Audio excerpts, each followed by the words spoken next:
Voter যদি এসে বলে যে হচ্ছে আমার কাছে এসে সে এই কাজগুলো করতেছে, তার তো মনের ভয়ের জায়গাটা থাকে। তো বলতেছে যে ভাই আমি আসলে মানে এখন ভয় পাচ্ছি। তো এই ভয় পাওয়ার জায়গাটা হচ্ছে এখানে এই সংস্কৃতিতে এখন পর্যন্ত লালন করতেছে।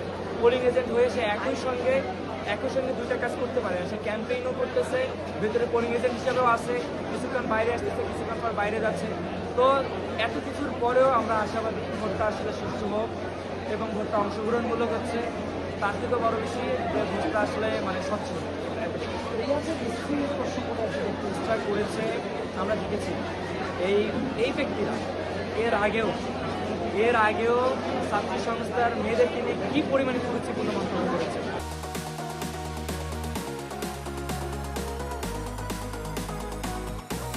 একই সঙ্গে কথা বলি, এই ভবনের পাশেই সাদিক কায়েম ভাই হিস্ট্রি ডিপার্টমেন্টের এক আপুর সঙ্গে ছবি, মানে পুরস্কার বিতরণে আপুর সঙ্গে ছবি তুলেছিল।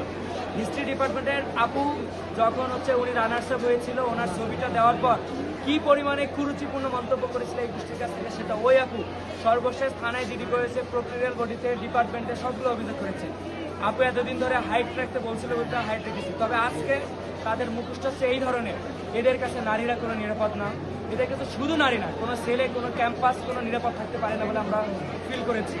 তবে সর্বশেষ এতটুকুই, আমাদের মহিমা আপু 14 ব্যাচের আইন বিভাগের শিক্ষার্থী, তার সঙ্গে যেই ধরনের হেনস্থা করা হয়েছে, সেই শিক্ষার্থীর পরিচয় দেওয়া সত্ত্বেও তাকে যে ধরনের বুলিং করা হয়েছে, জামাত নেত্রী বলা হয়েছে, শিবিরের গুপ্ত এজেন্ট বলা হয়েছে, তো এই কথাগুলোর দ্বারাই তাদের যে হচ্ছে একটা মানে বিকৃত মানসিকতা, অন্যকে হেয় করা, তারা বলে আলো ছড়ায় কিন্তু কাজে করে ঘৃণা।